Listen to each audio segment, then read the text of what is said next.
All right, so for our next pasta, we'll be making a flour and water dough.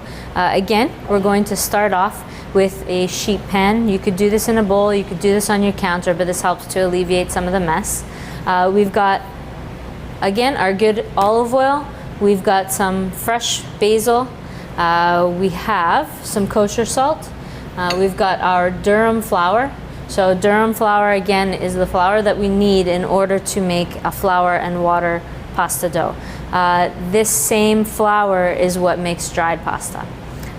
We've got some Parmigiano Reggiano cheese, freshly grated, some good old tap water, and that's all we need to make cavatelli. We're going to start off. This is a little bit of a smaller batch than what you guys have in your recipe. This makes enough pasta for probably about 4 people. So we're going to dump out our durum flour into the center of our tray here. Same thing, we'll make a little well in the center, a little pinch of salt, a little drizzle of olive oil. Okay, we've got our water already ready to go. Water at room temperature is fine for this. Slowly drizzle the water into the center of your well, and using a fork, you'll again help to incorporate it.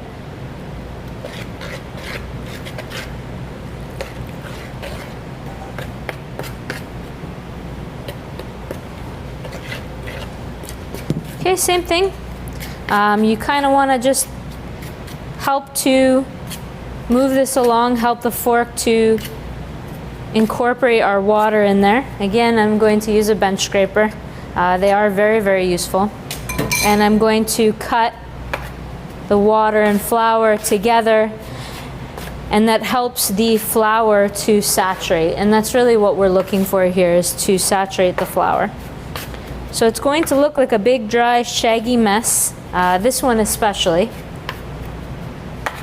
But it does come together into a beautiful dough.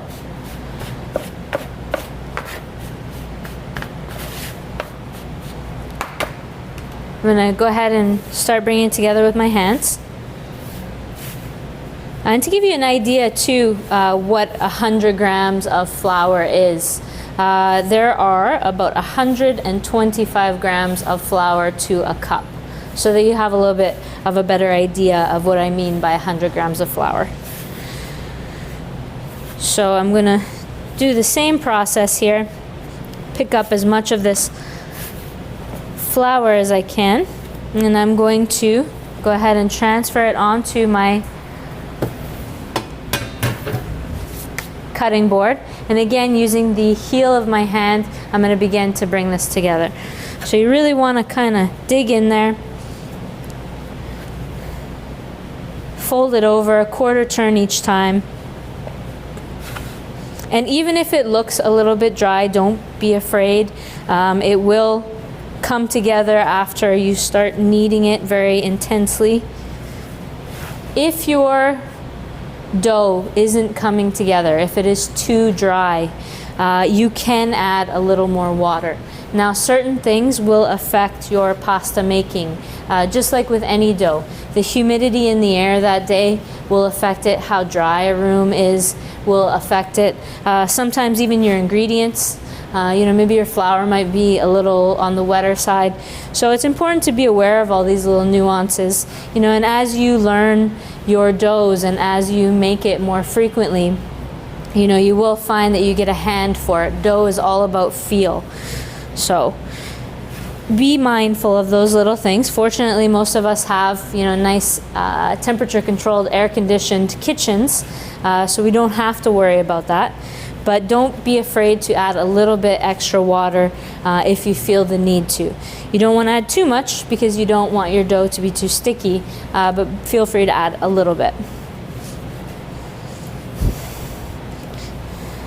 So you're again looking for your dough to become a little bit smoother and to become tighter. The finger test again is going to be used for this dough. You will know that it is ready to rest when you press your finger into the dough and your fingerprint bounces back. Okay, that is what we're looking for, to know that we've kneaded the dough enough. So we're going to go ahead and check for that at this point. Again, bunch it up into a nice ball. Take your finger, press it into the dough. Okay, and you want to see that fingerprint bounce back. It needs probably about another minute or so of kneading, but it is almost ready at this point. So you would take this dough and you will wrap this dough very tightly in plastic. Again, this is to prevent it from drying out. Once a dough dries out, there's nothing that you can do with it. It becomes useless. So after all that work and all those beautiful ingredients, you want to make sure that you protect it. So do wrap it tightly with plastic wrap. So fortunately, we do have some dough already rested tightly in our plastic wrap. So I want to show you what your dough looks like after it has rested and how to know whether it's rested enough. Again, typically the resting time is about a half an hour. You can make this dough in advance if you wanted to. You could make it in advance and it is fine at room temperature resting until you're going to use it, whenever that is, whether it's an hour, 2 hours, 3 hours later. Or it can be held in the refrigerator for up to 4 days before you actually make any pasta out of it. Just remember that you need to bring it to room temperature before you work with it. So this dough has been resting for about an hour. To show you the difference between a unrested and rested piece of dough.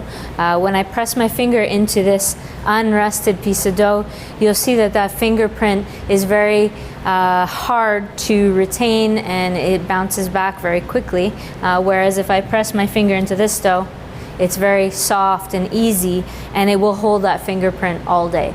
So finger test to check if your dough has been kneaded enough. You want to press it in and see your fingerprint bounce back, that the dough is very tight. And a rested piece of dough, you should be able to press your finger into the dough very easily and that fingerprint should remain.